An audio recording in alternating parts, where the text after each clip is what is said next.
Hello दोस्तों, welcome to my channel PR knowledge centre. तो सभी लोग का स्वागत है। तो हम विजनाइज का 365 कर रहे थे और इसमें पार्ट 1 हमने किया था और ये पार्ट 2 है जिसमें हम कंप्लीट कर देंगे पॉलिटी को। तो पॉलिटी अगर आपने नहीं पढ़ा है पूरे साल भर का मैगजीन, तो ये अप्रैल से लेकर अक्टूबर तक का है। ये कम्प्लीटली मैं करा रही हूँ, उसके बाद आप इसके पहले का कर लीजिएगा और इसके बाद का भी मैंने कराया है, नवंबर का भी, और दिसंबर का जब आ जाएगा वो भी करा देंगे। तो चलिए स्टार्ट करते हैं हम। तो यहाँ तक हो गया था। अदर इम्पोर्टेंट न्यूज़ से करते हैं। ग्राम न्यायालय में सुप्रीम कोर्ट ने ग्राम न्यायालय के गठन की व्यवहार्यता का चिंता जताई है। गौरतलब कि ग्राम न्यायालय अधिनियम 2008 द्वारा ग्राम न्यायालय के गठन को अनिवार्य किया गया है। ग्राम न्यायालय की मुख्य विशेषताएं हैं। ग्राम न्यायालय सुनिश्चित करते हैं कि किसी भी नागरिक को सामाजिक, आर्थिक तथा अन्य अक्षमताओं के कारण न्याय मिलने के अवसरों से वंचित न किया जाए। वैधानिक आधार है ग्राम न्यायालय अधिनियम 2008 के अंतर्गत। इस अधिनियम में नागालैंड, अरुणाचल प्रदेश, सिक्किम राज्य को और अधिनियम में निर्दिष्ट जनजाति क्षेत्रों को छूट दी गई है। ग्राम न्यायालय का स्थान है, यह मध्यवर्ती पंचायतों के मुख्यालय में स्थित होता है।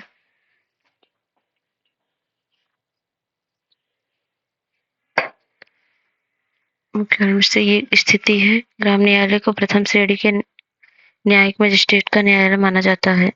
राज्य सरकार संबंधित हाई कोर्ट के परामर्श से प्रत्येक ग्राम न्यायालय के लिए न्यायाधिकारी की नियुक्ति करती है। अधिकार क्षेत्र है, एक मोबाइल कोर्ट होगा जिसके सिविल और क्रिमिनल दोनों तरह के अधिकार क्षेत्र होंगे। विवाद समाधान प्रक्रिया, विवादों का समाधान सुलह समझौतों की सहायता से किया जाना चाहिए। ये प्राकृतिक न्याय के सिद्धांत पर काम करते हैं। गौरतलब कि भारतीय साक्ष्य अधिनियम 1872 से बाध्य नहीं है। भारतीय साक्ष्य अधिनियम 1872 को भारतीय साक्ष्य अधिनियम 2023 का प्रतिस्थापित किया गया है। अपील है, क्रिमिनल मामलों में अपील सत्र न्यायालय में की जाती है। सिविल मामलों में अपील कहाँ की जाती है? डिस्ट्रिक्ट कोर्ट में। और अपील दायर करने की तिथि के भी 6 महीने के भीतर निपटारा किया जाए। नेक्स्ट है कंटेम्प्ट कोर्ट, जिसे बोलते हैं न्यायालय की अवमानना। झारखंड सरकार ने हाईकोर्ट के मुख्य न्यायाधीश की नियुक्ति में देरी का आरोप लगाते हुए केंद्र के खिलाफ अवमानना का याचिका दायर की है। न्यायालय की अवमानना के बारे में जाने तो न्यायालय की अवमानना नियम 1971 के तहत परिभाषित है। संविधान के अनुच्छेद 129 और 215 क्रमशः सुप्रीम कोर्ट तथा हाई कोर्ट्स को अवमानना के लिए दंडित करने की शक्ति देते हैं। अवमानना के निम्नलिखित 2 प्रकार हैं। सिविल अवमानना, किसी न्यायालय के निर्णय, डिक्री, निर्देश, आदेश, रिट या अन्य प्रक्रियाओं की जानबूझकर अवज्ञा करना या न्यायालय को दिए गए वचन का जानबूझकर उल्लंघन करना है। आपराधिक अवमानना, किसी भी ऐसे मामले का प्रकाशन जो न्यायालय को बदनाम करता है और उसके प्राधिकार को कम करता है या न्यायिक कार्यवाही के समुचित क्रम पर प्रतिकूल प्रभाव डालता है या उसमें हस्तक्षेप करता है या न्याय प्रशासन में हस्तक्षेप करता है या बाधा उत्पन्न करता है। दया याचिका है, मर्सी पिटिशन। दिसंबर 2000 के लाल किला हमला मामले में दोषी ठहराए गए लश्कर-ए-तैयबा के एक आतंकवादी की दया याचिका भारत की सरकार ने खारिज कर दी। दया याचिका पर राष्ट्रपति की सख्ती संबंधित संवैधानिक प्रावधान।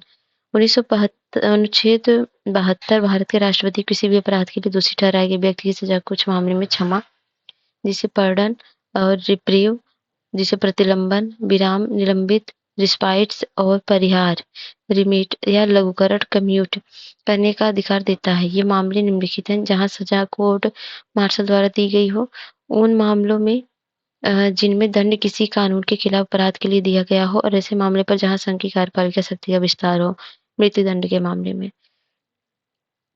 क्यूरेटिव पिटीशन, उपचारात्मक याचिका।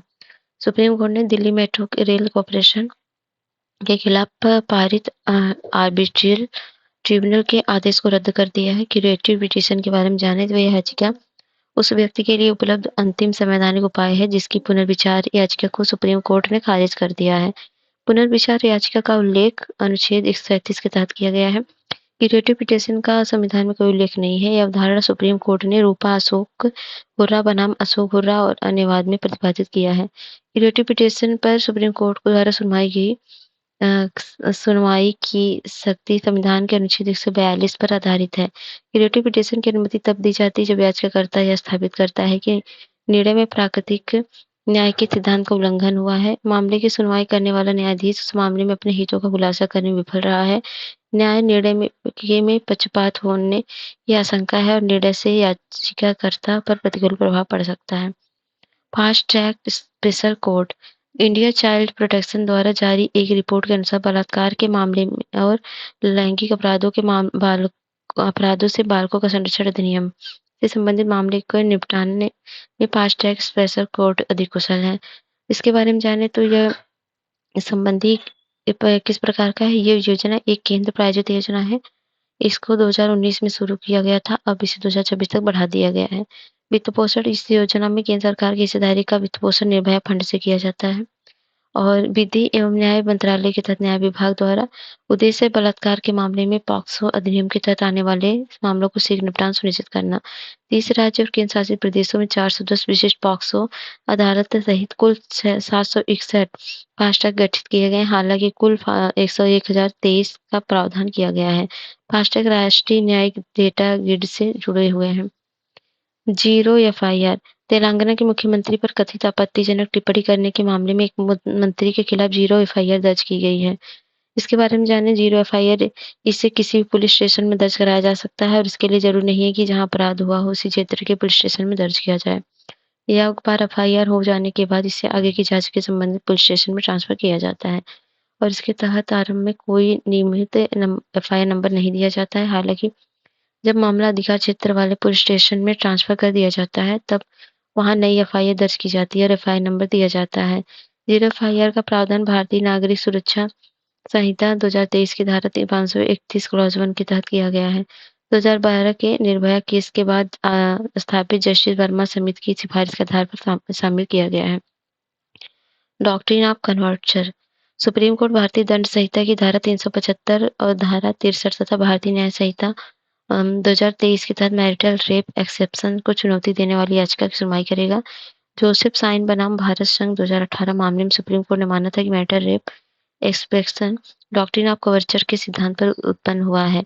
डॉक्ट्रिन ऑफ कवर्चर के बारे में जाने तो ब्रिटिश कॉमन लॉ के तहत कानूनी सिद्धांत है। सिद्धांत विवाहित महिला को उसके पति के संरक्षण के तहत रखता है, उन्हें एक यूनिट के रूप में मानता है और ये विवाह के बाद एक महिला के स्वतंत्र अस्तित्व या कानूनी अस्तित्व को समाप्त कर देता है।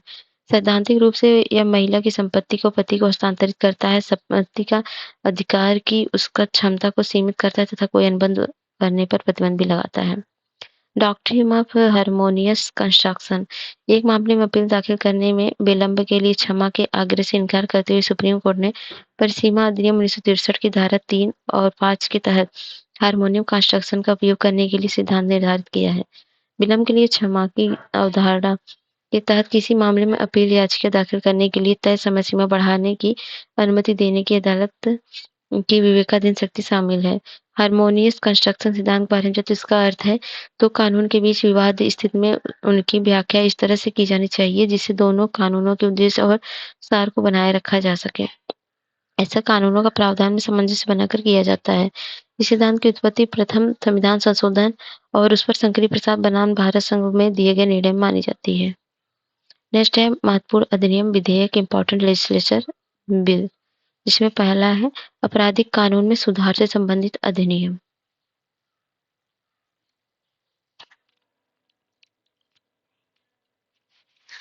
ये है क्रिमिनल लॉ रिफॉर्म एक्ट। देश के 3 नए आपराधिक कानून 1 जुलाई 2024 से लागू हुए।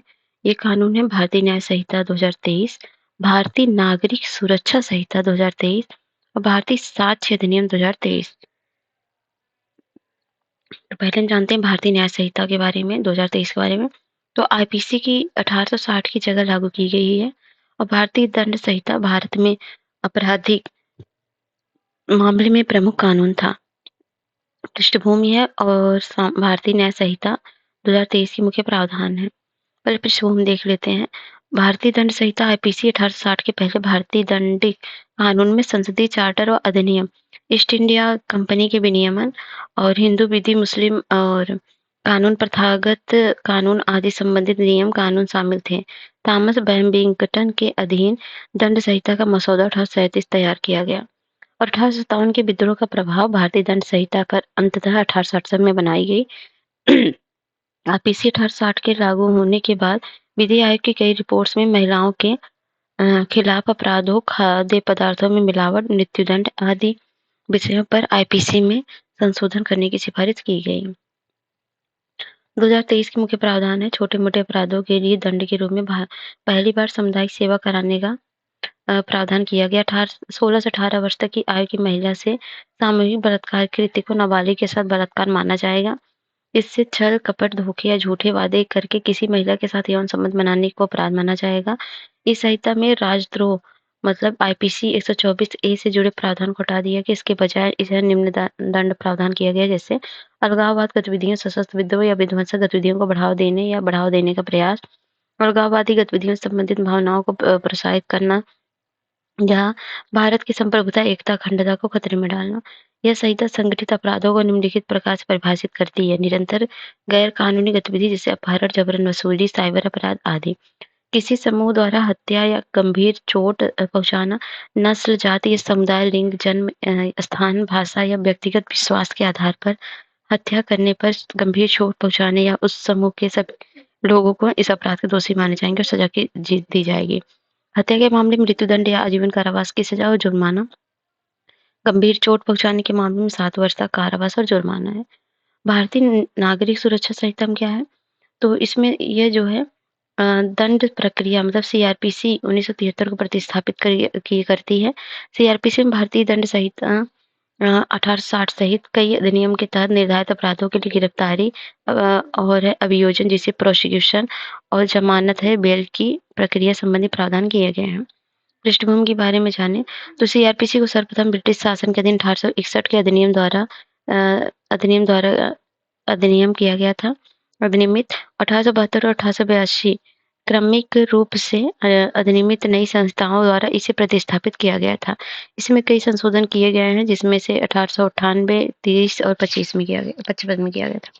यह प्रक्रिया संहिता 1973 भारत के विधि आयोग में अपनी 41वीं रिपोर्ट में इस संहिता में व्यापक स्तर पर संशोधन करने हेतु सिफारिश की थी। इसके परिणामस्वरूप सीआरपीसी 1973 का निर्माण किया गया था।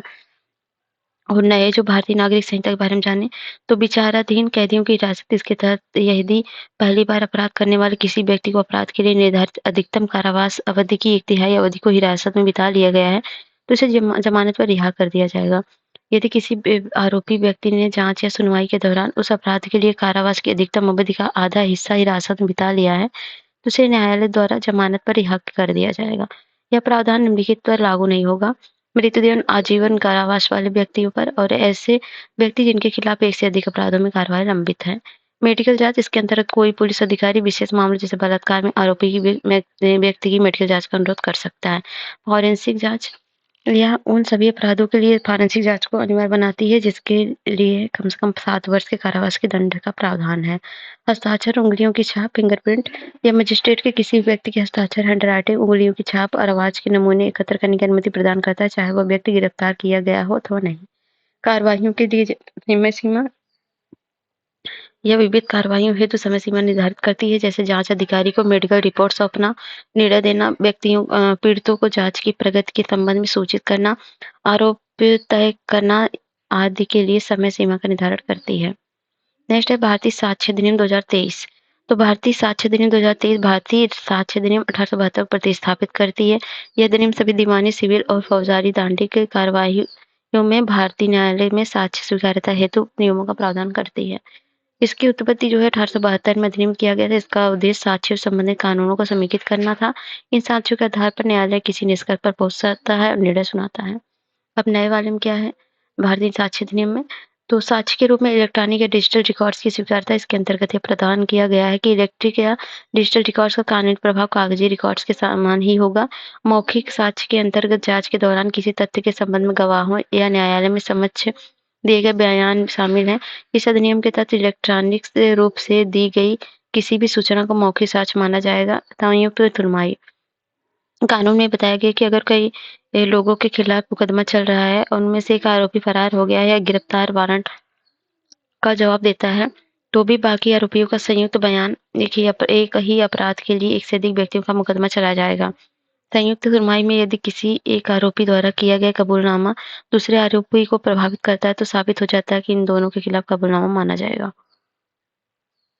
डिजिटल डेटा संरक्षण अधिनियम। भारत के राष्ट्रपति ने जो है डिजिटल व्यक्तिगत डेटा संरक्षण विधेयक 2023 को मंजूरी दी है। तो इसके बारे में जानते हैं। तो यह अधिनियम डिजिटल व्यक्तिगत डेटा प्रोसेसिंग की विनियमित करता है, जिसमें व्यक्तियों को व्यक्तिगत डेटा संरक्षण के अधिकार को सुनिश्चित करने का प्रावधान किया गया है। यह अधिनियम निम्नलिखित प्रावधानों के द्वारा डिजिटल व्यक्तिगत डेटा का संरक्षण करता है। यह अधिनियम डेटा प्रोसेसिंग अर्थात व्यक्तिगत डेटा का संग्रह, भंडारण और उपयोग के लिए डेटा रिफ्यूडिसरी को कुछ उत्तरदायित्वों का निर्धारित करता है। ये डेटा प्रिंसिपल या डेटा स्वामी के अधिकार और कर्तव्य के निर्धारित करता है। साथ ही यह अधिनियम अधिकारों, कर्तव्य और दायित्वों के उल्लंघन के लिए वित्तीय दंड का भी प्रावधान करता है। अधिनियम के प्रमुख प्रावधानों के बारे में नजर डालें तो किस पर लागू होगा। इसके प्रावधान भारत में डिजिटल व्यक्तिगत डेटा की प्रोसेसिंग पर लागू होंगे, जहां कोई डेटा डिजिटल रूप में एकत्र किया गया हो या कोई डेटा गैर डिजिटल रूप में एकत्र किया गया हो, बाद में उसे डिजिटलीकरण किया गया हो। इसके प्रावधान भारत के बाहर डिजिटल व्यक्तिगत डेटा की प्रोसेसिंग पर भी लागू होंगे, यदि उस प्रोसेसिंग का उद्देश्य डेटा का उपयोग करके भारत में वस्तुओं या सेवाओं को उपलब्ध कराना है। इस अधिनियम के प्रावधान निम्नलिखित पर लागू नहीं होंगे। किसी व्यक्तिगत उद्देश्य के प्रोसेस्ड व्यक्तिगत डेटा। व्यक्तिगत डेटा जिसे निम्नलिखित द्वारा सार्वजनिक रूप से उपलब्ध कराया जाता है। यदि डेटा प्रिंसिपल खुद अपना डेटा सार्वजनिक रूप से उपलब्ध कराता है या यदि कोई अन्य व्यक्ति कानूनी दायित्व के तहत किसी भी व्यक्ति के डेटा को सार्वजनिक रूप से उपलब्ध कराता है। सहमति क्या है? डेटा प्रिंसिपल द्वारा की गई सहमति के बाद ही व्यक्तिगत डेटा को प्रोसेस किया जा सकता है और वो केवल वैध उद्देश्य के लिए। हालांकि डेटा प्रिंसिपल को किसी भी समय अपनी सहमति वापस लेने का अधिकार है। ऐसे मामले जिनमें सरकार की ओर से कोई लाभ या सेवा प्रदान की जा रही हो या चिकित्सा आपात जैसी स्थिति आए तो वैध उपयोग के लिए सहमति की आवश्यकता नहीं है। किसी बालक या दिव्यांग व्यक्ति के मामले में उनके माता पिता या कानूनी संरक्षक द्वारा सहमति प्रदान की जाए। भारतीय डेटा संरक्षण बोर्ड, इसमें केंद्र सरकार द्वारा डीबीबीआई के गठन का प्रावधान किया गया है। बोर्ड का कार्य निम्नलिखित है: नियमों के अनुपालन की निगरानी करना, उल्लंघन के समय जुर्माना लगाना, डेटा उल्लंघन की स्थिति में आवश्यक उपाय करके डेटा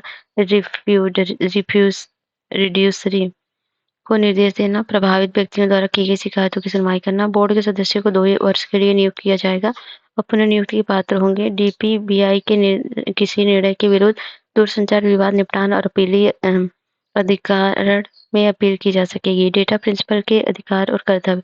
डेटा प्रिंसिपल पर निम्नलिखित अधिकार होंगे। डेटा प्रोसेसिंग के बारे में जानकारी प्राप्त करता है, व्यक्तिगत डेटा को सुधारने और उसे हटाने की मांग करता है। एक डेटा प्रिंसिपल को डेटा फिड्यूसरी के पास शिकायत दर्ज कराने का अधिकार होगा। मृत्यु या क्षमता की स्थिति में अधिकारों का प्रयोग करने के लिए किसी व्यक्ति को नामित करने का अधिकार। डेटा प्रिंसिपल द्वारा झूठी या व्यर्थ शिकायत दर्ज नहीं की जानी चाहिए और उसे कोई गलत विवरण नहीं देना चाहिए। कर्तव्य का उल्लंघन करने पर डेटा प्रिंसिपल को 10,000 रुपए का जुर्माना लगाया जाएगा। डेटा फिड्यूसरी के दायित्व क्या है? तो इसमें डेटा सटीकता और पूर्णता सुनिश्चित करना है और डेटा ब्रीच या उल्लंघन को रोकने के लिए उचित सुरक्षात्मक उपाय करना है। डेटा ब्रीच की स्थिति में डीपीपीआई और प्रभावित व्यक्तियों को सूचित करना है। उद्देश्य पूरा हो जाने तथा कानूनी उद्देश्यों के लिए इसे बनाए रखने की आवश्यकता नहीं है और न होने पर व्यक्तिगत डेटा को डिलीट करना। महत्वपूर्ण डेटा फिड्यूसरी क्या है? केंद्र सरकार किसी डेटा फिड्यूसरी को महत्वपूर्ण डेटा फिड्यूसरी घोषित कर सकती है यदि वह अत्यधिक मात्रा में संवेदनशील व्यक्तिगत डेटा का प्रबंधन करता है। डेटा प्रिंसिपल को नुकसान होने का जोखिम है। भारत की संप्रभुता, अखंडता और राज्य की सुरक्षा, चुनावी लोकतंत्र है, लोक व्यवस्था पर प्रभाव डालने की संभावना है।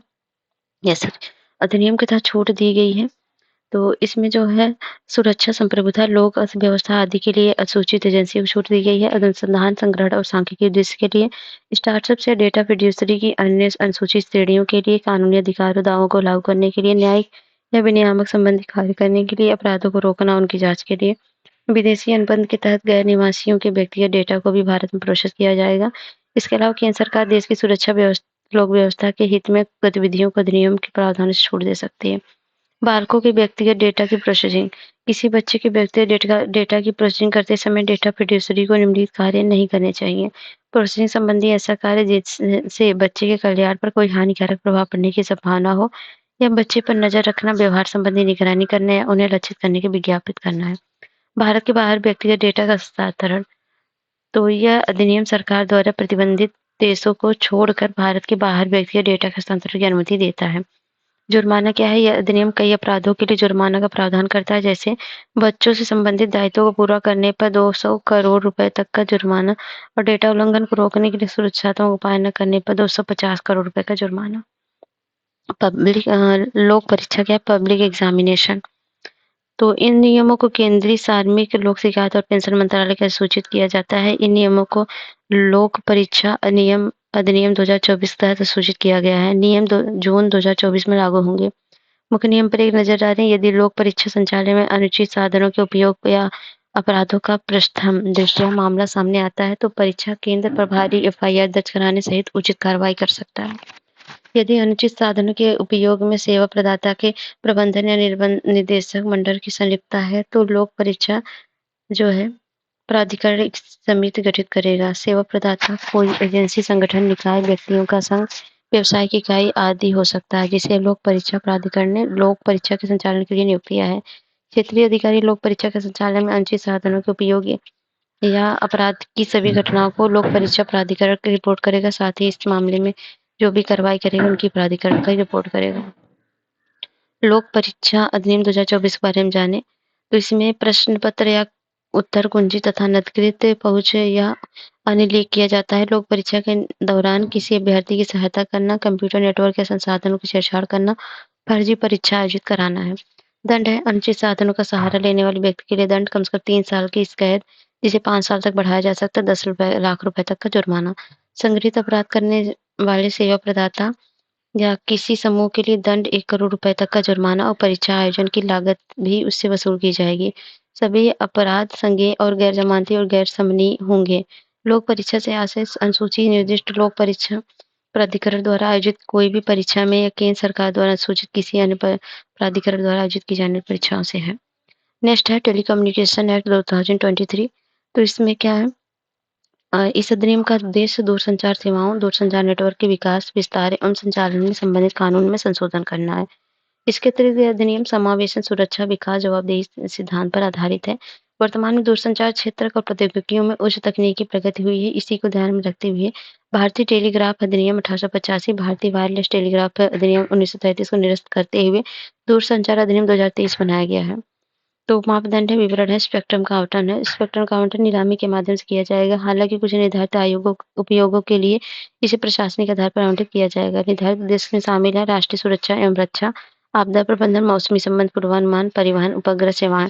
पहली बार सैटेलाइट ब्रॉडबैंड सेवाओं के लिए स्पेक्ट्रम का प्रशासनिक आवंटन किया जाएगा। यह आवंटन वैश्विक मानदंडों के अनुरूप होगा। राइट ऑफ वे क्या है?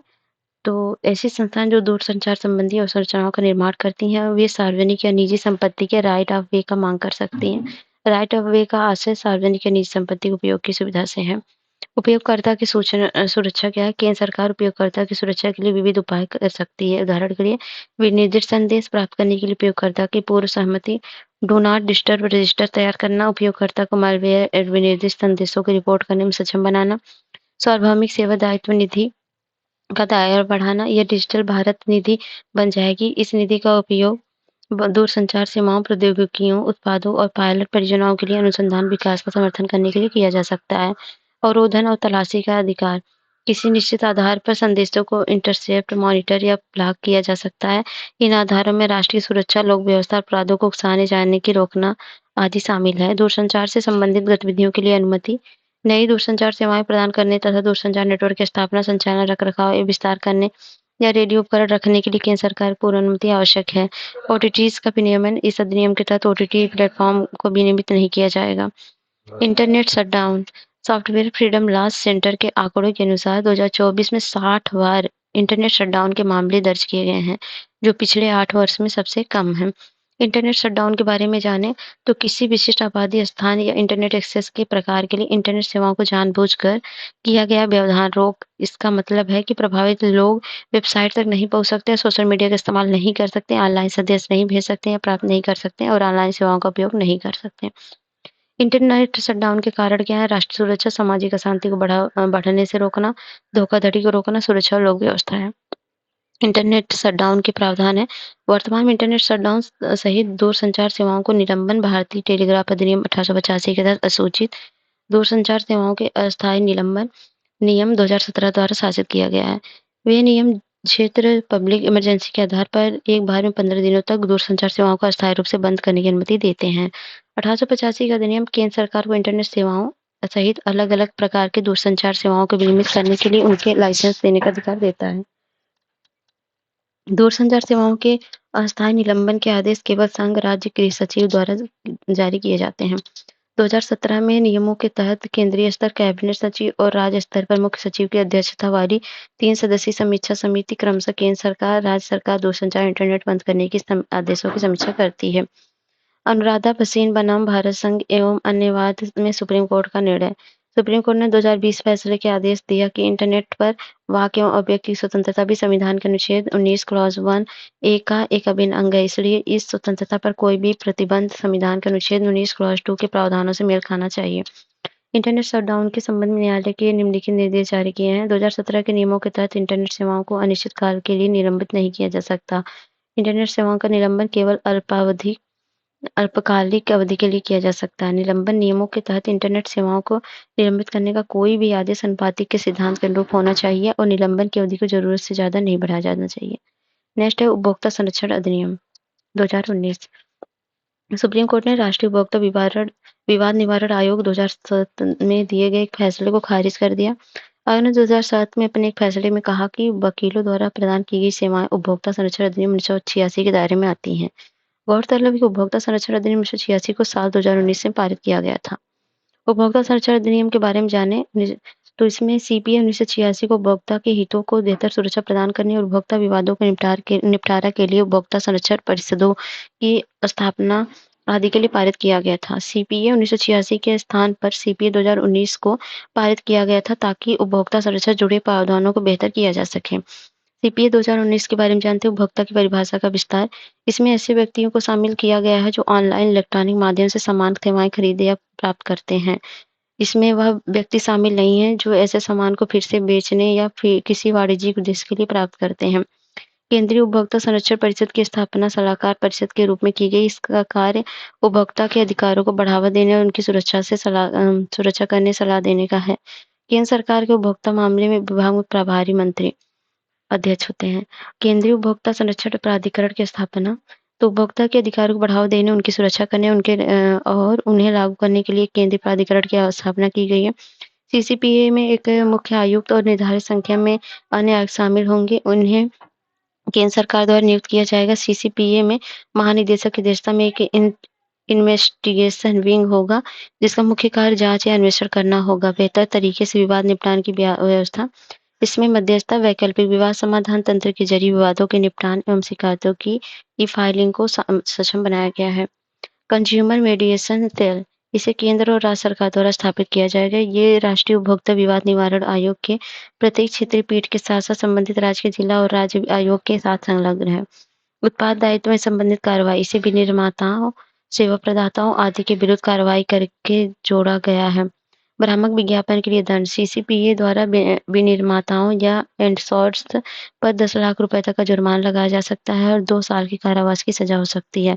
दोबारा अपराध करने पर 50 लाख तक का जुर्माना और 5 साल तक की सजा हो सकती है। उपभोक्ता संरक्षण अधिनियम 2019 के तहत 6 उपभोक्ता अधिकार हैं। सुरक्षा का अधिकार है, सूचित होने का अधिकार है, चयन का अधिकार है, सुनवाई का अधिकार है, शिकायत का निवारण अधिकार है, उपभोक्ता जागरूकता अधिकार है।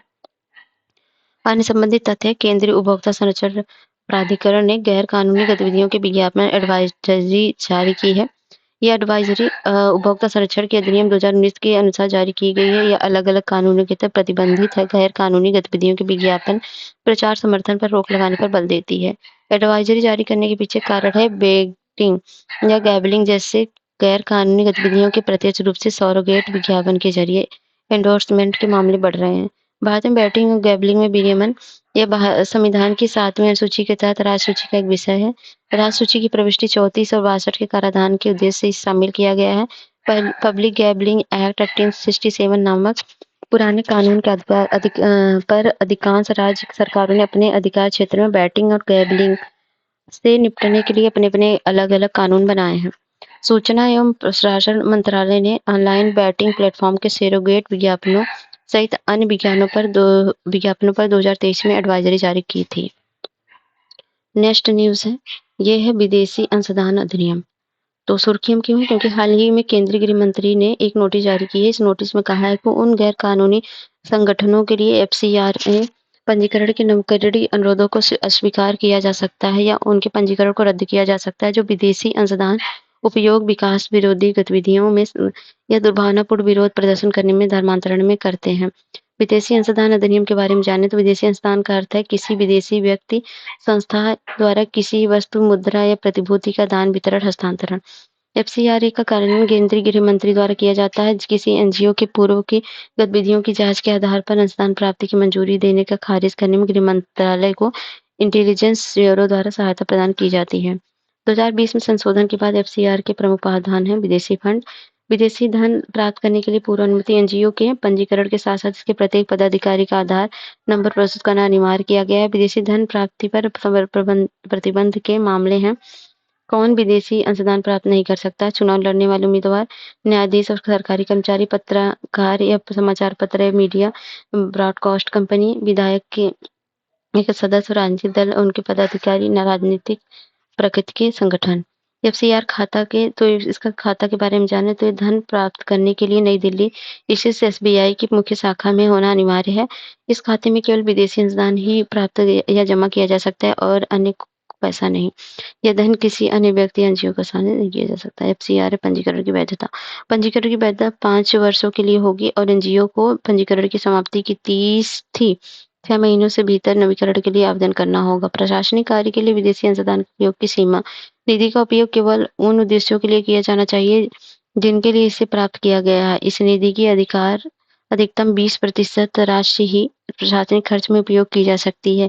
इस पहले अधिकतम 50% राशि प्रशासनिक कार्यों में खर्च किया जा सकता है। वार्षिक रिपोर्ट प्रस्तुत करना। वार्षिक रिटर्न दाखिल करना अनिवार्य है। इस नियम का उल्लंघन करने पर सरकार जांच के बाद अप्रयुक्त विदेशी अंशदान के उपयोग पर प्रतिबंध लगा सकती है। डाकघर अधिनियम पोस्ट ऑफिस एक्ट 2023 इसके पारित होने के बाद भारतीय डाकघर अधिनियम 1998 निरस्त हो गया। डाकघर अधिनियम 2023 के प्रावधान पर एक नजर डालें तो यह महानिदेशक को भारतीय डाक का प्रमुख नियुक्त किया जाएगा और डाक सेवा के महानिदेशक के पास सेवाओं के बदले शुल्क लगाने या डाक टिकटों की आपूर्ति और बिक्री जैसे मामलों पर नियम बनाने आदि संबंधी शक्तियां होंगी। डाक द्वारा भेजे जा रहे संदिग्ध पार्सल को रोकने की शक्तियां। केंद्र सरकार कुछ निर्धारित आधारों पर भारतीय डाक के माध्यम से भेजे जा रहे किसी पार्सल को जब्त कर सकती है। जिन आधार पर पार्सल जब्त किया जाता है इनमें देश की सुरक्षा, राष्ट्रों के साथ मैत्रीपूर्ण संबंध, लोक व्यवस्था, आपातकाल, लोक सुरक्षा शामिल है। जवाबदेही से उन्मुक्ति। डाकघर अपने द्वारा प्रदत्त सेवाओं और जवाबदेही नहीं होगा। हालांकि कुछ निर्धारित प्रदान किए जाने वाले सेवाओं के मामले में डाक विभाग को जवाबदेह बनाया गया है। इस अधिनियम में किसी प्रकार के अपराध या दंड का प्रावधान नहीं किया गया है। भारत में ब्रिटिश काल के दौरान डाक व्यवस्था। ईस्ट इंडिया कंपनी ने 1727 में अपना पहला डाकघर खोला था। गवर्नर जनरल लॉर्ड डलहौजी ने भारतीय डाक घरों को राष्ट्रीय महत्व के एक अलग संगठन के रूप में जो है मान्यता दी थी। तो आज कोलकाता में जिस जगह जनरल पोस्ट ऑफिस है वो पहला फोर्ट विलियम था। मतलब पहले क्या था? फोर्ट विलियम था। और नेक्स्ट है सुर्खियों में रहे महत्वपूर्ण संवैधानिक वैधानिक कार्यकारी निकाय। तो वो राष्ट्रीय मानवाधिकार आयोग है।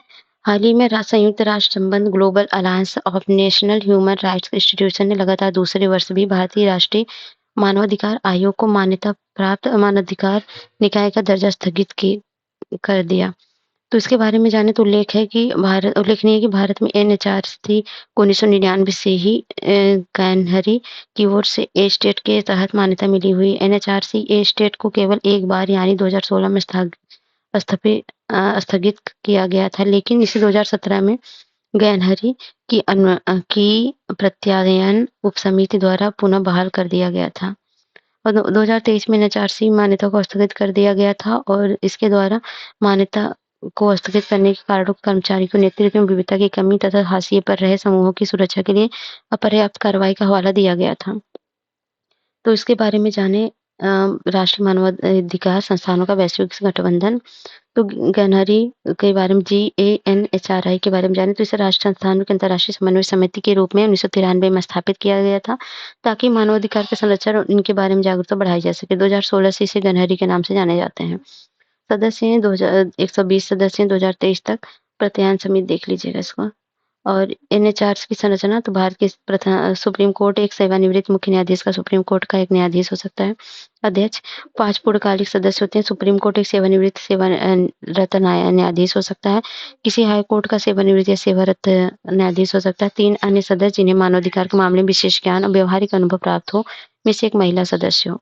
7 डीम्ड सदस्य अल्पसंख्यक पिछड़े वर्गों, दिव्यांगजनों, अनुसूचित जाति, अनुसूचित जनजाति, बाल अधिकार संरक्षण और राष्ट्रीय महिला आयोग के चेयरपर्सन। एनएचआरसी नई मुख्यालय नई दिल्ली में उत्पत्ति मानवाधिकार संरक्षण अधिनियम 1993 के तहत स्थापित एक संवैधानिक निकाय है।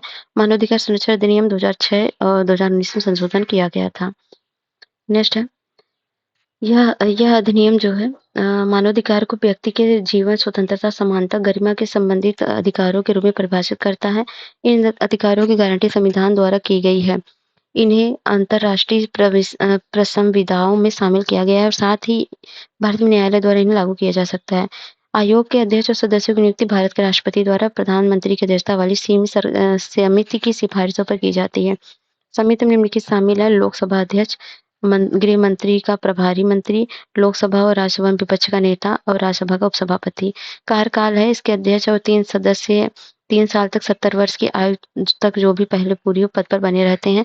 अध्यक्ष और सदस्य दोनों पुनर्नियुक्ति के पात्र हैं। पद से हटाना: अध्यक्ष और सदस्य दोनों को सुप्रीम कोर्ट से परामर्श के बाद सिद्ध कदाचार या अक्षमता के आधार पर राष्ट्रपति के आदेश से पद से हटाया जा सकता है। एनएचआरसी शक्तियां: इसके पास सिविल प्रक्रिया संहिता 1908 के तहत विशेष रूप से निम्नलिखित मामलों में संबंध में एक सिविल न्यायालय की सभी शक्तियां प्राप्त हैं: गवाह को बुलाना, उनकी उपस्थिति सुनिश्चित करना तथा शपथ की जांच करना है। किसी भी दस्तावेज का खोज और प्रस्तुति है।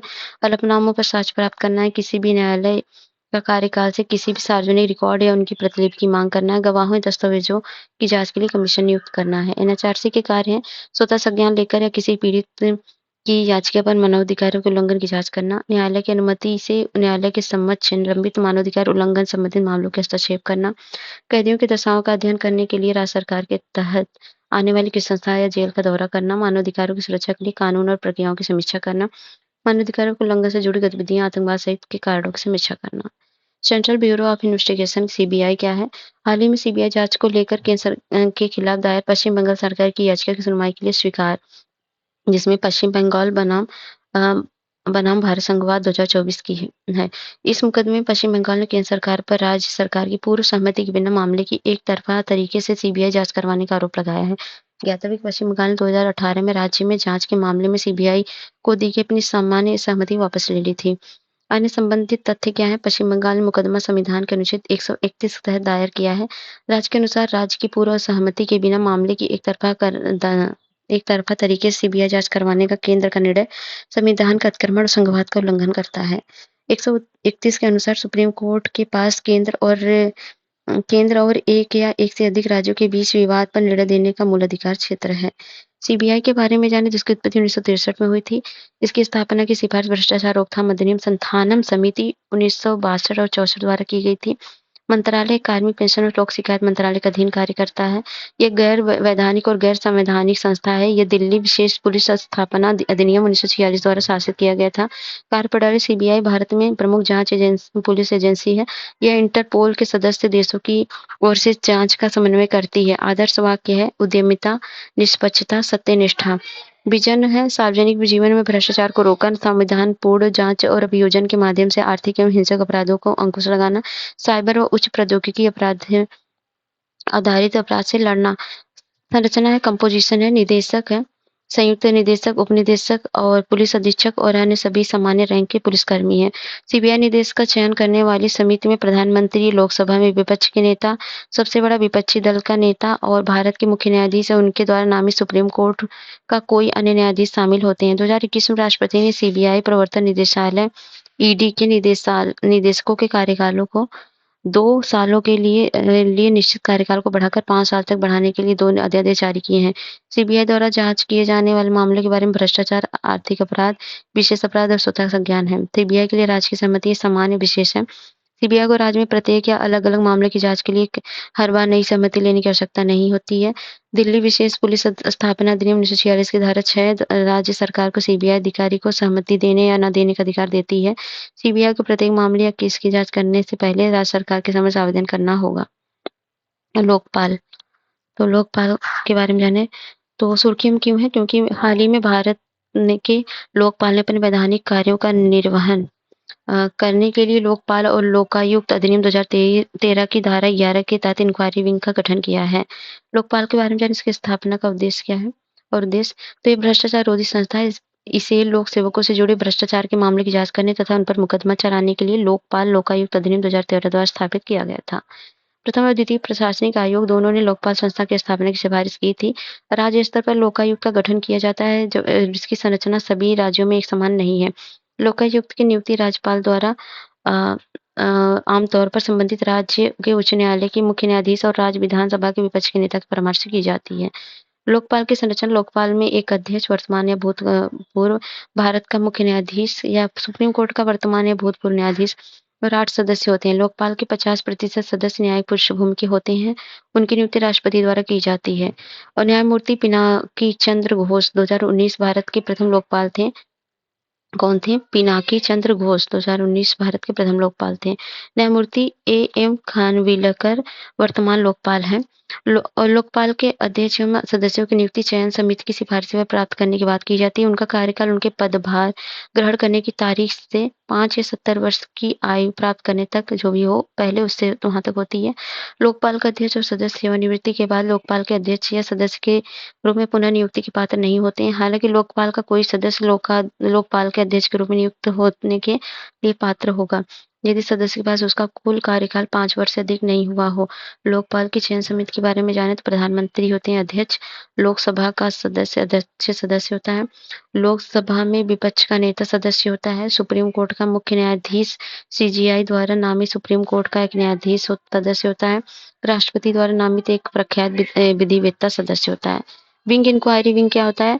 तो इसका उद्देश्य लोक सेवक द्वारा किए गए कथित भ्रष्टाचार की प्रारंभिक जांच करना, जो भ्रष्टाचार निवारण अधिनियम 1988 के तहत दंडनीय है।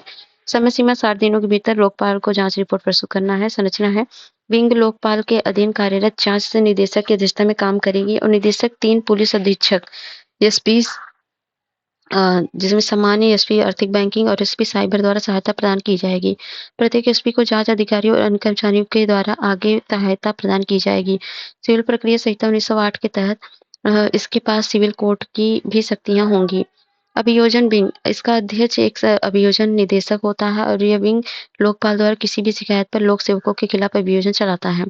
अभियोजन निदेशक के विशेष न्यायालय के समक्ष जांच रिपोर्ट के आधार पर मामला दायर करेगा और भ्रष्टाचार निवारण अधिनियम 1988 के तहत दंडनीय किसी भी अपराध के संबंध में लोक सेवकों पर मुकदमा चलाएगा। लोकपाल की शक्तियों के बारे में जानें। लोकपाल द्वारा सीबीआई सहित किसी भी केंद्रीय जांच एजेंसी को जांच के लिए प्रेषित मामलों के संबंध में उन एजेंसी पर निगरानी रखना और निर्देश देना है। किसी भी दस्तावेज रिकॉर्ड तैयारी संरक्षण का दायित्व संभालने वाले लोक सेवक को ऐसे दस्तावेज की सुरक्षा सार्वजनिक होने के लिए रोकथाम के लिए उचित निर्देश जारी करना आदि है। इससे भ्रष्टाचार उन्मूलन के लिए प्रारंभिक जांच अन्वेषण करने के लिए सिविल प्रक्रिया संहिता के तहत शक्तियां प्राप्त हैं। ऐसे मामलों में जहां निर्णय में भ्रष्टाचार निवारण अधिनियम 1988 से जुड़े भ्रष्टाचार के मामले शामिल हैं, वहां लोकपाल किसी भी लोक प्राधिकरण द्वारा सार्वजनिक शिकायतों के निवारण के लिए अंतिम अपीलीय प्राधिकार के रूप में कार्य करता है। भ्रष्टाचार आरोप की जांच करने का लोकपाल का क्षेत्राधिकार। प्रधानमंत्री या केंद्र सरकार ने मंत्री या सदस्य group A B C D के तहत केंद्र सरकार के अधिकार, किसी भी बोर्ड निगम सोसाइटी ट्रस्ट या स्वायत्त निकाय के अध्यक्ष सदस्य अधिकारी निदेशक जो संसद के अधिनियम द्वारा स्थापित या बोर्ड आंशिक रूप से संघ या राज्य सरकार द्वारा वित्त पोषित किया गया हो। कोई भी सोसाइटी ट्रस्ट या निकाय जो 10 लाख रुपए से अधिक विदेशी संसाधन प्राप्त करता हो। Other important organisation in news, तो पिछड़ा वर्ग national commission for backward classes NCBC, तो ये जो है ओबीसी सूची की समीक्षा करता है। तो संवैधानिक निकाय 102वें संविधान संशोधन अधिनियम 2018 के तहत संविधान में जोड़े गए अनुच्छेद 338 बी के तहत है और अनुच्छेद 338 बी के तहत केंद्र और प्रत्येक राज्य सरकार के लिए अनिवार्य है कि ओबीसी के अधिकारों को प्रभावित करने वाले सभी प्रमुख नीतिगत मामलों पर एनसीबीसी से परामर्श करें। एक अध्यक्ष होते हैं, उपाध्यक्ष 3 अन्य सदस्य जिनकी नियुक्ति राष्ट्रपति द्वारा की जाती है। उनकी सेवा शर्तें राष्ट्रपति द्वारा निर्धारित की जाती हैं। और शक्तियां हैं, आयोग के पास सिविल न्यायालय की सभी शक्तियां होती हैं। एनसीबीसी के प्रमुख कार्य हैं, पिछड़े वर्गों के लिए रक्षा उपायों की जांच और निगरानी करना, पिछड़े वर्गों द्वारा अधिकारों से वंचित होने वाले संबंध में किसी विशिष्ट अधिकारों की जांच करना, ओबीसी के सामाजिक आर्थिक विकास पर सलाह देना और उनकी प्रगति का मूल्यांकन करना, ओबीसी की उन्नति के संबंध में ऐसे अन्य कार्य करना जो राष्ट्रपति नियमित द्वारा निर्दिष्ट करे। पिछड़ा वर्ग के लिए रक्षा उपायों को लागू करने के संबंध में राष्ट्रपति की वार्षिक रूप से रिपोर्ट प्रस्तुत करना और सिफारिश करना है। राष्ट्रीय अनुसूचित जाति आयोग। हाल ही में दिल्ली हाई कोर्ट ने कहा है कि राष्ट्रीय अनुसूचित जाति आयोग को सिविल क्रिमिनल कोर्ट की तरह जांच करने या कोई निर्देश जारी करने का अधिकार नहीं है। एनसीएससी के बारे में जाने। संविधान के अनुच्छेद 338 अंतर्गत एक संवैधानिक निकाय है। संरचना भारत के राष्ट्रपति द्वारा नियुक्त एक अध्यक्ष, उपाध्यक्ष और 3 अन्य सदस्य हैं। कार्यकाल है, यह 3 वर्ष की अवधि के लिए पद धारण करते हैं। 2 कार्यकाल के अधिक के लिए नियुक्ति हेतु पात्र नहीं होते हैं। कार्य है अनुसूचित जातियों के लिए संवैधानिक और अन्य कानूनी सुरक्षा उपायों संबंधित सभी मामलों की जांच एवं निगरानी करना। अनुसूचित जातियों को उनके अधिकारों सुरक्षा उपायों से वंचित करने वाली शिकायतों की जांच करना। Unique public service commission UPSC के बारे में जाने। हाल ही में यूपीएससी के अध्यक्ष ने अपने कार्यकाल के समाप्त होने से 5 साल पहले से ही इस्तीफा दे दिया 5 साल पहले ही इस्तीफा दे दिया था। अनुच्छेद 315 में उल्लेख किया है कि संघ के लिए एक लोक सेवा आयोग और प्रत्येक राज्य के लिए एक लोक सेवा आयोग होगा। और यूपीएससी के अध्यक्ष के बारे में जाने। 316 में इसके बारे में वर्णन है। नियुक्ति राष्ट्रपति द्वारा की जाती है। कार्यकाल 6 वर्ष या 65 वर्ष की आयु जो भी पहले उसमें होता है। नियुक्ति के लिए पात्रता केंद्र सरकार या किसी राज्य सरकार के अधीन कम से कम 10 वर्षों तक सरकारी सेवाओं का अनुभव हो। सेवानिवृत्ति के बाद वो भारत सरकार या किसी राज्य सरकार के अधीन नियोजन यानी रोजगार के लिए पात्र नहीं होगा। पद से हटाया जाना। निम्नलिखित परिस्थितियों में राष्ट्रपति द्वारा उसे दिवालिया घोषित कर दिया गया हो। वो अपने कार्यकाल के दौरान अपने पद के कर्तव्य के अलावा किसी अन्य सेवा तथा वेतन नियोजन का रोजगार संलग्न हो और मानसिक और शारीरिक विकृति कारण पद पर बने रहने के लिए अक्षम हो। स्टेट फाइनेंस कमीशन क्या है? केरल में राज्य मंत्रिमंडल ने 7वें जो है आयोग ने ठीक है, मंत्रिमंडल 7वें राज्य वित्त आयोग के गठन के प्रस्ताव को मंजूरी दी है। राज्य वित्त आयोग के बारे में जाने। संविधान का अनुच्छेद 243(1) राज्य के राज्यपाल को हर 5 साल में एक वित्त आयोग की गठित करने का अधिकार देता है। अनुच्छेद 243(1) क्लॉज 173 73वें मतलब थर्ड संविधान संशोधन अधिनियम 1992 द्वारा संविधान में जोड़ा गया था। राज्य वित्त आयोग पंचायती राज संस्थाओं की वित्तीय स्थिति की समीक्षा करता है, साथ ही निम्नलिखित विषयों पर सिद्धांत की सिफारिश करता है। राज्य के निवल कर, आय का राज्य और पंचायत के बीच वितरण, पंचायतों को सौंपे जाने वाले करों, शुल्कों, टोल और प्रशुल्कों का निर्धारण, राज्य संचित निधि के पंचायतों को सहायता अनुदान। अनुच्छेद 243 में प्रावधान किया गया है कि राज्य वित्त आयोग नगर पालिकाओं के लिए भी इसी तरह की सिफारिश करेगा। केंद्रीय सतर्कता आयोग सीवीसी। हाल ही में सीवीसी ने अपनी वार्षिक रिपोर्ट 2023 में मंत्रालयों, विभागों, विभिन्न क्षेत्रों, सार्वजनिक अधिकारियों के खिलाफ प्राप्त निपटाई गई भ्रष्टाचार संबंधी शिकायतों की जानकारी प्रस्तुत की है। सीवीसी 2003 के तहत संवैधानिक निकाय है। इसकी स्थापना 1964 में हुई थी। इसे भ्रष्टाचार निवारण पर की संस्थानाम समिति की सिफारिश के आधार पर भारत सरकार एवं अन्य संकल्प के माध्यम से स्थापित किया गया है। 1998 में इसे केंद्र सरकार द्वारा जारी एक अध्यादेश के माध्यम से वैधानिक दर्जा प्रदान किया गया था। सदस्य हैं 3 सदस्यीय निकाय, एक केंद्रीय सतर्कता आयुक्त और 2 सतर्कता आयुक्त हैं। नियुक्ति है उच्चाधिकार प्राप्त समिति की सिफारिश पर राष्ट्रपति द्वारा की जाती है। इस समिति में प्रधानमंत्री, अध्यक्ष, केंद्रीय मंत्री, सदस्य और लोकसभा विपक्ष के नेता शामिल हैं। भूमिका एवं कार्य। केंद्रीय मंत्रालय, विभाग और संगठनों में सतर्कता संबंधी प्रशासन निगरानी करता है। विभिन्न ग्रेड के अधिकारियों के लिए लोकपाल द्वारा भेजी गई शिकायतों की प्रारंभिक जांच करता है। भ्रष्टाचार संबंधित अपराधों की जांच में केंद्रीय अन्वेषण ब्यूरो के कामकाज की देखरेख करता है। और लॉ कमीशन के बारे में देखते हैं। राष्ट्रपति ने 23वें वित्त आयोग के गठन को मंजूरी दे दी है। 23वें वित्त आयोग का गठन 3 साल यानी 1 सितंबर 2024 से 31 अगस्त 2024 तक 27 तक के कार्यकाल के लिए किया गया है। 23वें विधि आयोग के बारे में जाने तो सौंपे गए कार्य हैं भारतीय विधिक व्यवस्था को बेहतर बनाने के लिए कानूनी सुधारों की समीक्षा करना और सुझाव देना है। इसमें एक पूर्णकालिक अध्यक्ष, 4 सदस्य और अतिरिक्त पदेन और अंशकालिक सदस्य शामिल होंगे। इतिहास है। विधि आयोग का गठन पहली बार 1834 में गवर्नर जनरल द्वारा लॉर्ड मैकाले की अध्यक्षता में किया गया था। इस आयोग की चार्टर एक्ट 1833 के तहत किए गए अधिकारों के तहत गठित किया गया था। यह विधि एवं न्याय मंत्रालय की सूचना द्वारा गठित एक गैर संवैधानिक निकाय है। उद्देश्य समाज में न्याय सुनिश्चित करना तथा विधि के शासन के तहत सुशासन को बढ़ावा देने के लिए कानूनों में सुधार हेतु सिफारिश करना है। कार्य विधिक विषयों पर रिसर्च करना, विचारार्थ विषयों के आधार पर सिफारिश प्रदान करना है। National institution for transforming India आयोग, नीति आयोग। नीति आयोग ने अपनी स्थापना की 10 वर्षगांठ मनाई है। तो ये कैसी है? तो ये थिंक टैंक है। इसका गठन 2015 में केंद्रीय मंत्रिमंडल के एक संकल्प के ज़रिए किया गया था। इसका गठन योजना आयोग की जगह किया गया था। अध्यक्ष होते हैं प्रधानमंत्री। गवर्निंग काउंसिल नीति आयोग के गवर्निंग काउंसिल में अग्रलिखित शामिल होते हैं प्रधानमंत्री, सभी राज्यों और विधानसभा वाले केंद्र शासित प्रदेशों के मुख्यमंत्री, अन्य केंद्र शासित प्रदेशों के उपराज्यपाल, नीति आयोग के पदेन सदस्य, नीति आयोग का उपाध्यक्ष, नीति आयोग के पूर्णकालिक सदस्य, विशेष आमंत्रित सदस्य आदि।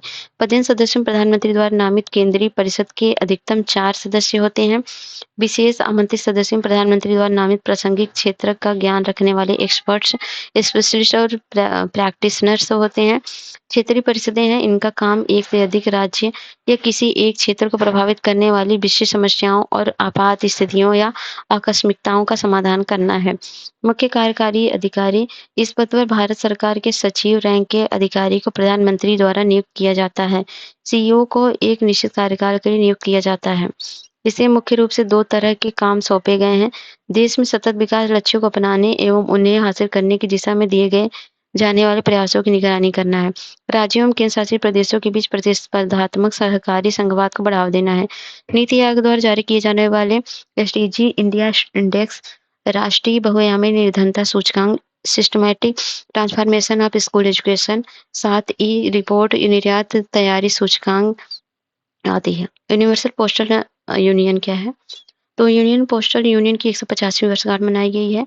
यूपीयू के बारे में जाने तो इसकी उत्पत्ति वर्ण की संधि 9 अक्टूबर 1874 को जनरल पोस्टल यूनियन के रूप में स्थापित किया गया था। यूपीयू अंतर्राष्ट्रीय दूरसंचार संघ के बाद दूसरा सबसे पुराना अंतर्राष्ट्रीय संगठन है। आईटीयू 1865 में स्थापित हुआ था और यूपीयू की स्थापना जो है अवसर पर 9 अक्टूबर को विश्व डाक दिवस मनाया जाता है। मुख्यालय बर्न, स्विट्जरलैंड है। 192 देश, भारत इसके सबसे पुराने और सबसे सक्रिय सदस्यों में शामिल है। यूपीयू संयुक्त राष्ट्र की एक विशेष एजेंसी है और है गवर्नेंस के महत्वपूर्ण पहलू। तो है सूचना अधिकार आरटीआई अधिनियम 2005।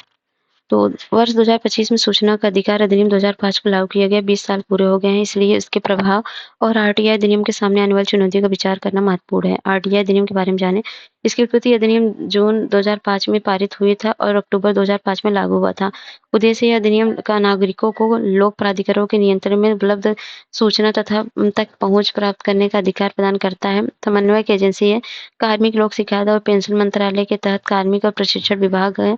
पृष्ठभूमि सूचना का अधिकार को मानवाधिकार की सार्वभौमिक घोषणा, नागरिक और राजनीतिक अधिकारों पर अंतरराष्ट्रीय संविधा तक आर्थिक, सामाजिक एवं सांस्कृतिक अधिकारों पर अंतर्राष्ट्रीय संधि मानवाधिकार के रूप में व्यक्त किया गया है। भारत में प्रशासन पारदर्शिता और जवाबदेही को बढ़ा देने के लिए फ्रीडम ऑफ इंफॉर्मेशन एक्ट 2002 पारित किया गया था। बाद में आरटीआई अधिनियम 2005 में फ्रीडम ऑफ इंफॉर्मेशन एक्ट 2002 स्थान लिया था। सुप्रीम कोर्ट ने राजनारायण बनाम उत्तर प्रदेश सरकार बाद में सूचना के अधिकार को भारतीय संविधान के अनुच्छेद 19 के तहत एक मौलिक अधिकार में स्थापित किया। आरटीआई अधिनियम के बारे में प्रावधान नजर डालें। संस्थागत ढांचा। केंद्रीय और राज्य सूचना आयोग, इसका कार्य इस अधिनियम के कार्यान्वयन की निगरानी करना, सूचना प्रदान करने संबंधित अपीलों की निपटान करना है। केंद्रीय सूचना आयोग के सदस्य मुख्य सूचना आयुक्त और सूचना आयुक्त अधिकतम 10। सीआईसी और आईसीएस की नियुक्ति एक समिति की सिफारिश पर राष्ट्रपति द्वारा। इस समिति की संरचना इस प्रकार है। प्रधानमंत्री समिति के अध्यक्ष होते हैं। लोकसभा में विपक्ष का नेता प्रधानमंत्री द्वारा नामित एक केंद्रीय कैबिनेट मंत्री। सीआईसी आईसीएस का कार्यकाल 3 वर्ष का होता है। केंद्रीय लोक सूचना आयुक्त पीआईओ और पीआईओ सार्वजनिक प्राधिकरणों द्वारा अपने अधीन सभी सार्वजनिक जो है प्रशासनिक इकाइयों का या कार्यालयों में इस अधिनियम के तहत कानूनी सूचना मांगने वाले नागरिकों को सूचना प्रदान करने के लिए पीआईओ की नियुक्ति करता है। प्रदान की गई अधिकार है। प्रत्येक नागरिक को लोक प्राधिकरण से जानकारी मांगने का अधिकार है। लोक प्राधिकरण के दायित्व आरटीआई अधिनियम 2004 को प्राधिकरण में कुछ विशिष्ट दायित्वों का निर्धारण करती है। धारा 4 कुछ विशिष्ट श्रेणियों की सूचना को सक्रिय रूप से खुलासा करने का प्रावधान करती है।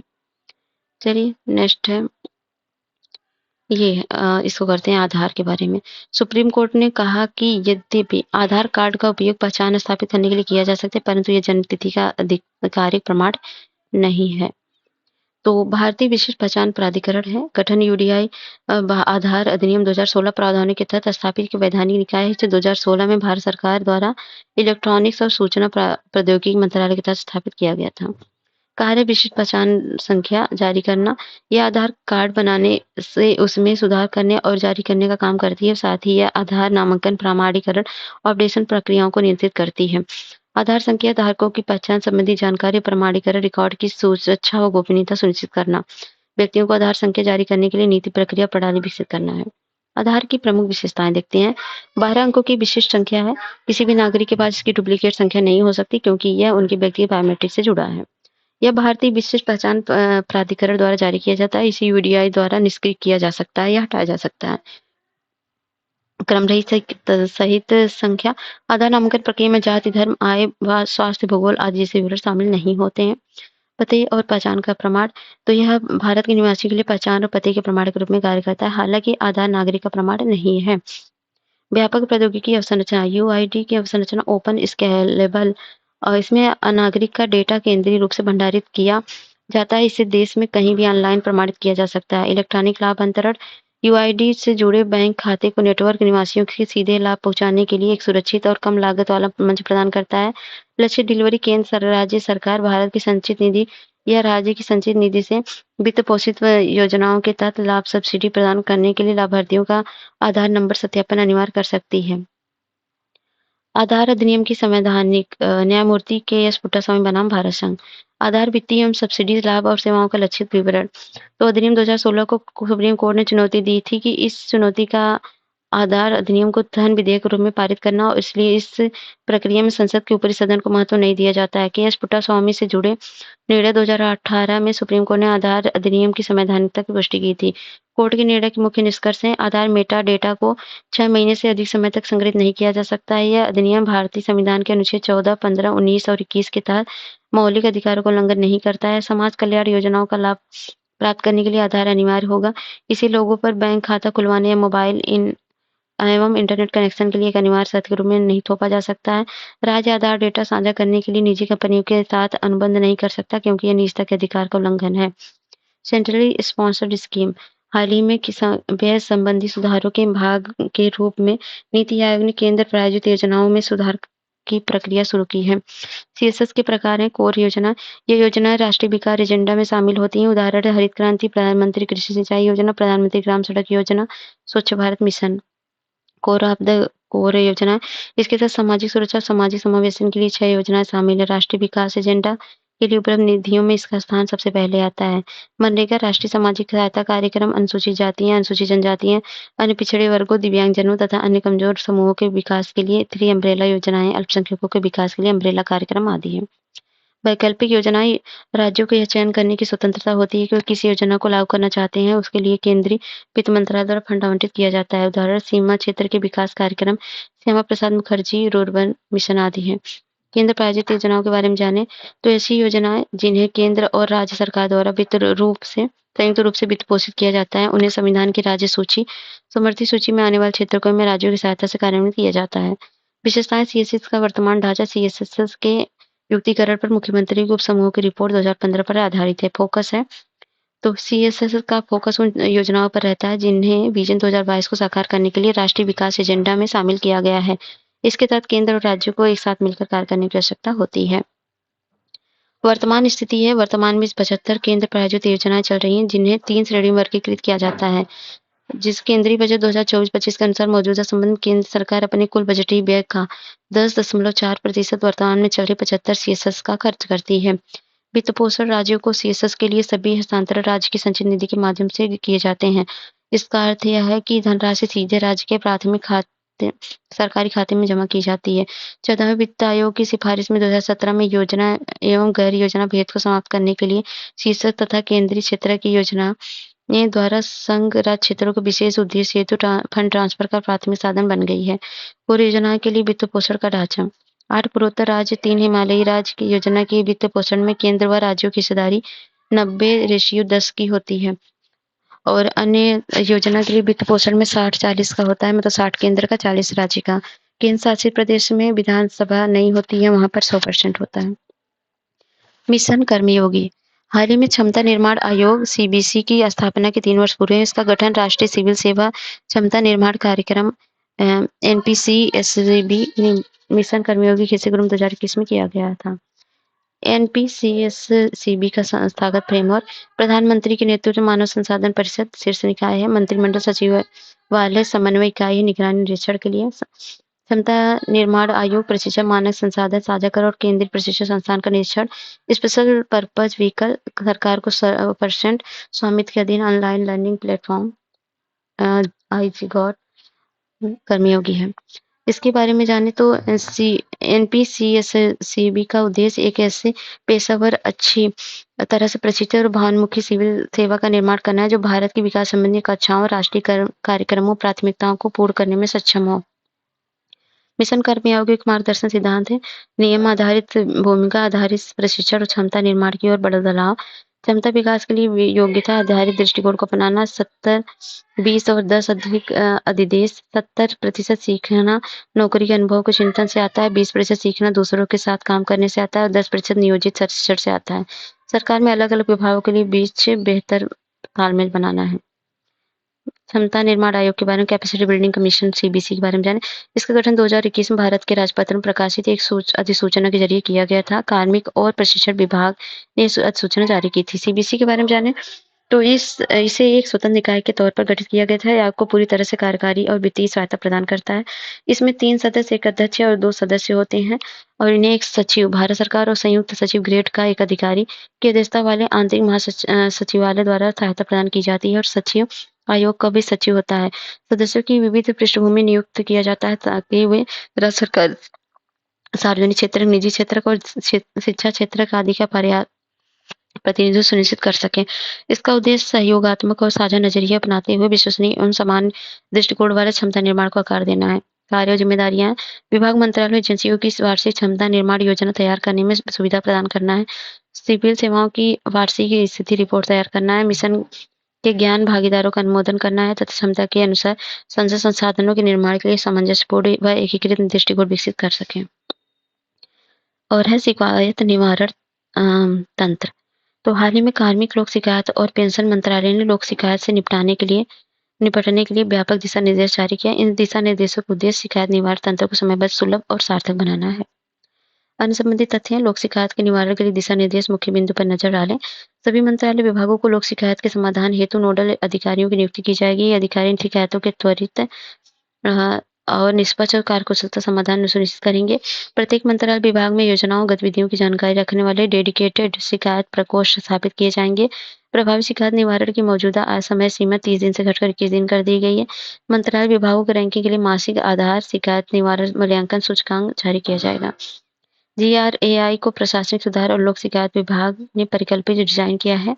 इसका उद्देश्य प्रत्येक संगठन की तुलनात्मक स्थिति प्रस्तुत करना तथा शिकायत निवारण तंत्र से संबंधित मजबूत और सुधार के क्षेत्रों के बारे में मूल्यांकन जारी करना है।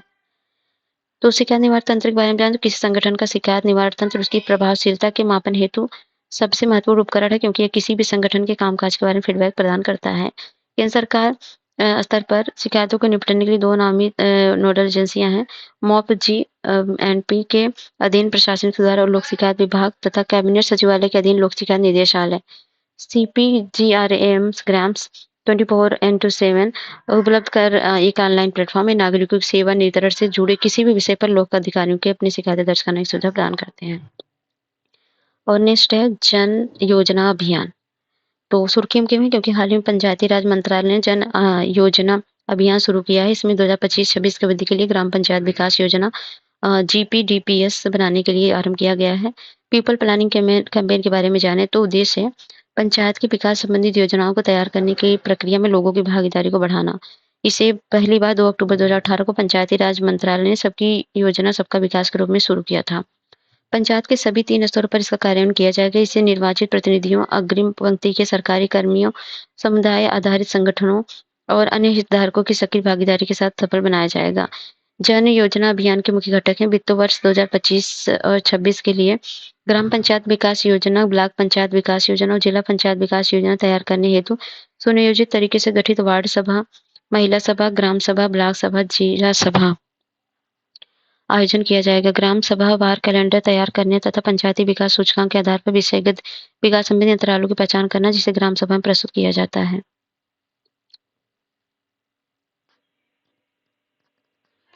तो ये है ग्राम सभा वार कैलेंडर तैयार करना तथा पंचायत विकास सूचकांक के आधार पर विषयगत विकास संबंधी अंतरालों की पहचान करना, जिसे ग्राम सभा में प्रस्तुत किया जाएगा। थीमेटिक या विषयगत अप्रोच समग्र सरकार, समग्र समाज दृष्टिकोण को अपनाकर सतत विकास लक्ष्यों के स्थानीयकरण पर आधारित।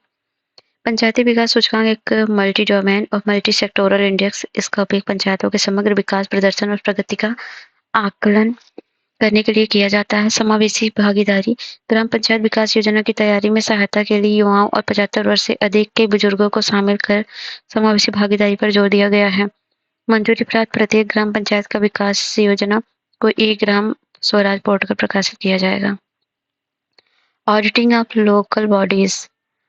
तो हाल ही में गुजरात के राजकोट में स्थानीय शासन की लेखा परीक्षा के लिए अंतर्राष्ट्रीय केंद्र का उद्घाटन किया गया। अन्य संबंधित तथ्य हैं, भारत में अपनी तरह का पहला केंद्र है। इस केंद्र का उद्देश्य स्थानीय शासन निकायों की लेखा परीक्षा के लिए वैश्विक मानक निर्धारित करना है।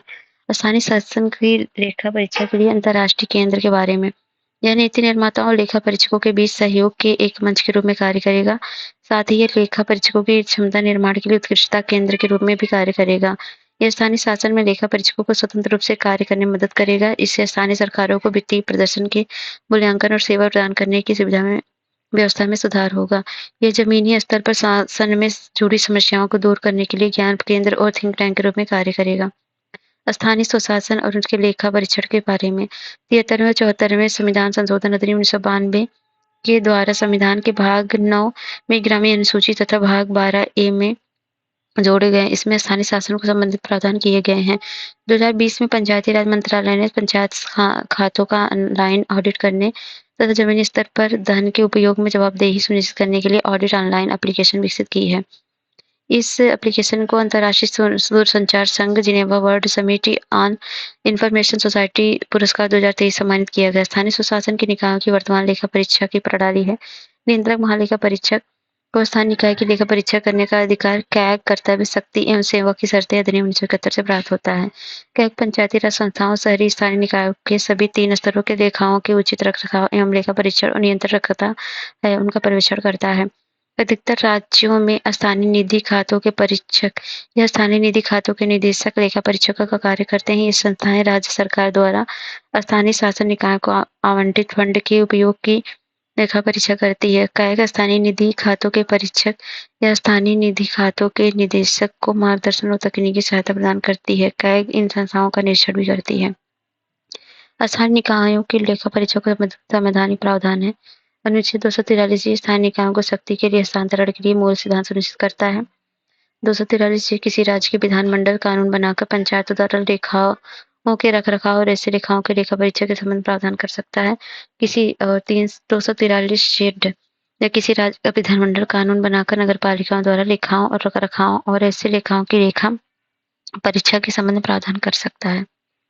अब है कॉन्टेमेंट बोर्ड, छावनी बोर्ड जो है, तो सुर्खियों क्योंकि छावनी बोर्डों की जमीन कुछ हिस्से का विलय संबंधित राज्य के स्थानीय निकाय में किया जाएगा। छावनी ऐसे क्षेत्र होते हैं जहां सैन्य टुकड़ियों के लिए किलेबंदी की जाती है। यही मुख्य रूप से सैनिकों के आवास होते हैं। हालांकि यह सैन्य आबादी भी मौजूद रहती है। इसमें सैन्य कर्मी और सामान्य नागरिक दोनों आबादी बहुत समूह शामिल होते हैं। वहीं एक सैन्य स्टेशन केवल सैन्य कर्मियों के उपयोग आवास के लिए होता है। ऐसा स्टेशन एक कार्यकारी आदेश के माध्यम से स्थापित किया जाता है। इन्हें 1757 में प्लासी के युद्ध के बाद ईस्ट इंडिया कंपनी द्वारा स्थापित किया गया था। ऐसी पहली छावनी बैरकपुर में 1765 में स्थापित की गई थी। वर्तमान में भारत में 61 छावनियां हैं। इनमें 6 की स्थापना भारत की स्वतंत्रता के बाद की गई थी। प्रशासन है छावनियों का स्थानीय स्वशासन संघ सूची का विषय है। संविधान की 7वीं अनुसूची में संघ सूची की प्रविष्टि 3 में लिखित है। छावनियों को वर्तमान में 74वें संविधान संशोधन अधिनियम के अनुसार छावनी अधिनियम 2006 के तहत प्रशासित किया गया जाता है। अनुसूचित छावनियों के नगर प्रशासन का समग्र कार्य छावनी बोर्ड के पास है, जो लोकतांत्रिक निकाय है। ये बोर्ड जो है लोक स्वास्थ्य, जल आपूर्ति, प्राथमिक शिक्षा आदि प्रदान करने जैसे नागरिक कार्य संपन्न करते हैं। छावनी बोर्ड रक्षा मंत्रालय के प्रशासनिक नियंत्रण में कार्य करते हैं। छावनी का स्टेशन कमांडर बोर्ड का आदेश होता है। छावनी बोर्ड की श्रेणियां हैं। श्रेणी 1 50,000 से अधिक जनसंख्या, श्रेणी 2 में 10,000 से 50,000 के बीच संख्या, श्रेणी 3 में है 2500 से 10,000 के बीच जनसंख्या, 2500 से कम जनसंख्या, श्रेणी 4 में है। कॉन्स्टिट्यूशनलाइजेशन ऑफ द एनवायरमेंट इशू, तो ये है पर्यावरणीय मुद्दों का संवैधानिकरण। तो हाल ही में सुप्रीम कोर्ट ने निर्णय दिया कि जलवायु परिवर्तन के प्रतिकूल प्रभावों से मुक्त रहने के अधिकार को भी संविधान के अनुच्छेद 14 और 21 के तहत शामिल किया जाना चाहिए। अन्य संबंधित तथ्य यह निर्णय ग्रेट इंडियन बस्टर्ड और इसके पर्यावरण क्षेत्र की सुरक्षा के संबंध में दायर रिट याचिका M.K. रंजीत सिंह अन्य बनाम भारत संघ और अन्य के तहत किया जाएगा। भारतीय संविधान के अनुच्छेद 14 समता के अधिकार, अनुच्छेद 21 प्राण और दैहिक स्वतंत्रता के संरक्षण का अधिकार जैसे मूल अधिकारों को गारंटी प्रदान करते हैं। यह एक ऐसा निर्णय है जिसमें सुप्रीम कोर्ट के ने मूल अधिकारों विशेषकर अनुच्छेद 14 समानता का अधिकार, अनुच्छेद 19 वाकई और व्यक्ति स्वतंत्रता का अधिकार, अनुच्छेद 21 प्राण और दैहिक स्वतंत्रता के संरक्षण के अधिकार के दायरे को व्यापक बनाने के लिए अपनी शक्ति का प्रयोग किया है। पर्यावरण संबंधी मुद्दों का संविधान के अनुसार समाधान करने के संदर्भ न्यायिक घोषणा है। एस.सी. मेहता बनाम भारत संघ 1987 अनुच्छेद 21 के तहत प्रदत्त मुक्त परिवेश में जीने का अधिकार। बेलवर सिटीजन्स वेलफेयर फोरम बनाम भारत संघ 1996 में सुप्रीम कोर्ट ने सतत विकास के लिए एहतियाती सिद्धांत और प्रदूषक द्वारा भुगतान सिद्धांत पर जोर दिया है। साथ ही कोर्ट ने यह भी कहा है कि सतत विकास की अनिवार्य विशेषताएं हैं। एहतियाती सिद्धांत पर्यावरण या स्वास्थ्य से जुड़े खतरों के स्पष्ट वैज्ञानिक साक्ष्य व न होने की स्थिति में निर्णयकर्ताओं का संविधान के बरतने की अनुमति प्रदान करता है। प्रदूषण द्वारा भुगतान सिद्धांत इसके तहत प्रदूषण पैदा करने वाले लोगों को ही इसके प्रबंधन की लागत वहन करनी होती है। डिप्लोमेटिक पासपोर्ट हाल ही में संसद का एक सदस्य यौन उत्पीड़न के आरोपों के बाद राजनयिक पासपोर्ट का दुरुपयोग कर जर्मनी भाग गया। राजनयिक पासपोर्ट के बारे में जाने तो यह पासपोर्ट भारत सरकार द्वारा स्वीकृत या नामित व्यक्तियों को जारी किया जाता है। उन व्यक्तियों में शामिल हो सकते हैं वे जो विदेश में रह रहे हैं, उन्हें राजनयिक दर्जा दिया जाता है गया है। वे सरकारी अधिकारी जो राजनयिक कार्यों के लिए आधिकारिक उद्देश्यों के लिए विदेश जा रहे हों। वैधता 5 वर्ष से उससे कम होती है। लाभ है छूट उन्मुक्ति, जिससे पासपोर्ट धारकों को अंतर्राष्ट्रीय कानून के अनुसार कुछ विशेष अधिकार उन्मुक्तियों का अधिकार है। उनमें मेजबान देश में गिरफ्तारी, डिटेंशन और कुछ कानूनी कार्रवाई से जुड़े छूट शामिल है। कुछ देशों में वीजा आवश्यकता से छूट। आमतौर पर विदेश मंत्रालय भारतीय सरकारी अधिकारी को आधिकारिक कार्यों या यात्रा के लिए विदेश जाने के लिए वीजा नोट भी जारी करता है। हालांकि भारत के बाद जर्मनी के अलावा 33 अन्य देशों के साथ राजनयिक पासपोर्ट धारकों के वीजा मुक्ति यानी यात्रा समझौता है। यह समझौता भारतीय राजनयिक पासपोर्ट धारकों को 90 दिनों तक वीजा के बिना इन देशों की यात्रा करने की अनुमति देता है। भारतीय पासपोर्ट के बारे में जानें तो संविधान की 7वीं सूची के संघ सूची के तहत पासपोर्ट और वीजा का उल्लेख किया गया। भारत में पासपोर्ट अधिनियम 1967 द्वारा शासित होता है। भारत के प्रस्थान करने का इरादा रखने वाले सभी व्यक्तियों के पास वैध पासपोर्ट या यात्रा दस्तावेज होना आवश्यक है। हालांकि केंद्र सरकार कुछ लोगों को पासपोर्ट रखने की आवश्यकता से छूट दे सकती है। इसके अतिरिक्त केंद्र सरकार किसी ऐसे व्यक्ति को भी पासपोर्ट जारी करती है जो भारत का नागरिक नहीं है। यदि सरकार का मानना है कि जनहित में ऐसा करना आवश्यक है तो भारत में 3 प्रकार के पासपोर्ट जारी किए जाते हैं: सामान्य नीले रंग का, राजनयिक सफेद रंग का, आधिकारिक मैरून रंग का। Other important news. Common service centre. तो common service centre special purpose vehicle की स्थापना 15 वर्ष पूरे हुए हैं। CSC PSPV common service centres योजना के कार्यान्वयन की निगरानी करता है। Common service centre special purpose vehicle के बारे में जाने तो इसे इलेक्ट्रॉनिक और सूचना प्रौद्योगिकी मंत्रालय ने कंपनी अधिनियम 1956 के तहत स्थापित किया है। ये कॉमन सर्विस सेंटर की मदद से नागरिकों को सेवाएं उपलब्ध कराने के लिए एक केंद्रीकृत सहयोगी फ्रेमवर्क प्रदान करता है। कॉमन सर्विस सेंटर्स को नागरिक के लिए सेवा प्रदान करने वाले केंद्रों के एक विश्वसनीय और सर्वव्यापी सूचना प्रौद्योगिकी अधिकारी नेटवर्क के रूप में विकसित करना है। कॉमन सर्विस सेंटर के बारे में जाने 2006 में शुरू की गई राष्ट्रीय ई गवर्नेंस योजना के 3 स्तंभों में से एक है। NEGP के अन्य 2 स्तंभ में कनेक्टिविटी और राष्ट्रीय डेटा बैंक और राज्य डेटा केंद्र। कॉमन सर्विस सेंटर भारत में ग्रामीण क्षेत्र के नागरिकों को एकीकृत तरीके से सरकारी, निजी और सामाजिक क्षेत्र की सेवाएं उपलब्ध कराने वाला निकटस्थ केंद्र है। यह देश की क्षेत्रीय, भौगोलिक, भाषाई और सांस्कृतिक विविधता को ध्यान रखते हुए तैयार किए गए पैन इंडिया नेटवर्क है। कॉमन सर्विस सेंटर्स प्रदान की जाने वाली सेवाओं में निम्नलिखित शामिल हैं: सरकार से नागरिक सेवाएं जैसे आधार कार्ड से जुड़ी सेवाएं, इनकम टैक्स रिटर्न फाइलिंग आदि, और व्यवसाय से उत्पन्न सेवाएं जैसे Bharat bill payment system, mobile DTH recharge आदि। वित्तीय सेवाएं, बैंकिंग, बीमा, पेंशन आदि। कॉमन सर्विस सेंटर 2.0 योजना के बारे में जाने। प्रारंभ 2015 में। उद्देश्य है देश भर की 2.5 लाख से अधिक पंचायत में से प्रत्येक से कम एक कॉमन सर्विस सेंटर स्थापित करना है। लाभ है लक्ष्य है इसका लक्ष्य यूनिवर्सल टेक्नोलॉजी फोरम के जरिए सेवा उपलब्ध कराने के केंद्र को जोड़ना है। मुख्य विशेषताएं सेवाओं का मानकीकरण करना, ग्राम स्तरीय उद्यमिता के रूप में अधिक महिलाओं को प्रोत्साहित करना आदि है। वर्ल्ड प्रेस फ्रीडम इंडेक्स 2024 है। वार्षिक WPFI 2024 में 180 देशों में भारत 159वें स्थान पर रहा है। WPFI 2024 के बारे में जाने, ये सूचकांक पेरिस स्थित रिपोर्ट विदाउट बॉर्डर्स द्वारा जारी किया जाता है। ये संगठन सूचना की स्वतंत्रता की रक्षा में प्रसार दुनिया के अग्रणी और गैर सरकारी संगठनों में शामिल है। ये सूचकांक विश्व प्रेस स्वतंत्रता दिवस पर जारी किया जाता है। और 2024 में विश्व प्रेस स्वतंत्रता दिवस की थीम थी प्लेनेट के लिए प्रेस पर्यावरणीय संकट के समय पत्रकारिता। शीर्ष रैंक वाले 3 देश हैं नॉर्वे, डेनमार्क, स्वीडन। सूचकांक की रैंकिंग 5 संकेतकों पर आधारित है: राजनीतिक, आर्थिक, विधायी और सामाजिक सुरक्षा। को डिस्ट्रिक्ट इनिशिएटिव। असम सरकार ने जिला प्रशासन के भीतर जिला की अपनी तरह की पहली अनूठी अवधारणा शुरू की है। सिविल सब डिवीजन की मौजूदा प्रणाली के स्थान पर शुरू की गई है। जिलों के बारे में जाने, ये जिलों से नीचे की लघु प्रशासनिक इकाई होगी। यहाँ का प्रशासन प्रमुख सहायक जिला आयुक्त रैंक का अधिकारी होगा। उसके पास जिला आयुक्तों के समान शक्तियां और जिम्मेदारियां होंगी। इससे प्रशासन का विकेंद्रीकरण होगा, शासन को अधिक लोगों तक पहुंचाया जा सकेगा, नागरिक केंद्रीय सेवाएं प्रदान करने में सुधार होगा, लोगों को उनके घर के नजदीक सरकारी सेवाएं प्रदान की जा सकेंगी आदि। बस यहीं तक था आपका न्यूज, जो कि पॉलिटी 365 पूरा कंप्लीट हो चुका है। इसको 2-3 बार रिवीजन कर लीजिएगा। बाकी अप्रैल से लेकर अक्टूबर तक का पूरा पॉलिटी आपका कंप्लीट हो चुका है। ठीक है, और ठीक है, बाकी अभी जो मार्च और तक आ जाएगा फिर से, तो पूरा 1 साल का पॉलिटी आपका कंप्लीट हो जाएगा। चलिए मिलते हैं नेक्स्ट वीडियो में, तब तक जय हिंद, जय भारत। और हमारे चैनल को लाइक शेयर सब्सक्राइब जरूर करें और शेयर प्लीज़ प्लीज़ प्लीज़ करें। और साथ ही मेरे टेलीग्राम को ज्वाइन कर लीजिए ताकि आपको PDF मिल जाए। ठीक है।